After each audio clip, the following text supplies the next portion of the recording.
হলো? তুমি দাঁড়িয়ে রইলে কেন? বসো। বসেন বসেন। ভাইজান মধ্যে শরম পাইতেছে। এই ও কি তোকে বলেছে যে লজ্জা পাচ্ছে? না, অনুমান করে কইলাম। আম্মা, গরিবের অনুমান কিন্তু খুবই ভালো। আচ্ছা হয়েছে, তোর অনুমান খুব ভালো। তুমি বসো বাবা, বাচ্চা বসে খাও। টেবিল চেয়ারে বসে খাওয়ার অভ্যাস তো নাই। আরে বাবা, বসলেই অভ্যাস হয়ে যাবে, বসো না। ভাইজান আপনি বসেন, বসলে দেখুন সব ঠিকঠাক হয়ে গেছে। আহা, তুই চুপ করতো না সিমন। তাহলে মাটিতে বসে খাই। আরে না না, তুমি মাটিতে বসবো কেন? তুমি এখানে বসো, বসো বসো বসে খাও। বসেন। এই আর পাইলো না যে? আপুর তো মাথা ব্যথা করছে, বিকেলে বাসায় ফিরে চুপচাপ বিছানায় শুয়ে আছে। অনেক ডাকলাম কিন্তু কিছু বললো না। আপনি কাঁদছেন কেন? আচ্ছা, তোমার কোনো সমস্যা হয়েছে? ভাতের ক্ষুধা, অনেক বড় ক্ষুধা।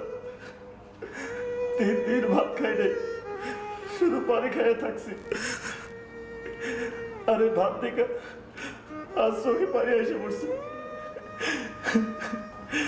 ছোটবেলায় বাবা মারা গেছে, মা এ বাড়ি ও বাড়ি করে আমার জন্য ভাত নিয়ে আইছে। সেই সব ভাত আমারে খাওয়াইছে। মায়ে মায়ে কইতো বাবা তুই খা, আমার জন্য রাখছি। নুন পেঁয়াজ দিয়া ডইলা সে ভাত খাইছি।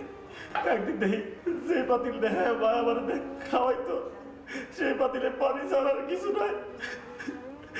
মা আমার পানি খেয়ে থাকতো, মা আমার ভাতের কষ্ট দেয় নাই।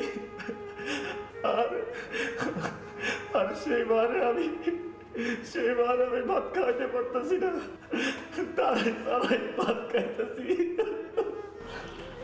পারবে বাবা, নিশ্চয়ই পারবে। তোমার একটা চাকরি হলে তুমি তোমার মাকে ডাক্তারও দেখাতে। এমন করে কাঁদতে নেই বাবা। যে ছেলে তার মাকে ভালোবাসে আল্লাহ তো ভালো করবে না।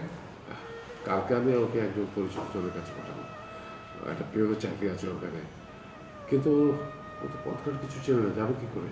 চাচা, আমি রাস্তা চিনি, আমি চেনে দিতে পারি। সেই ভালো, হাসান ওকে নিয়ে যাও। তাহলে তো ভালোই হলো, কিন্তু তার আগে তো আমার খেতে হবে। হ্যাঁ না কেন?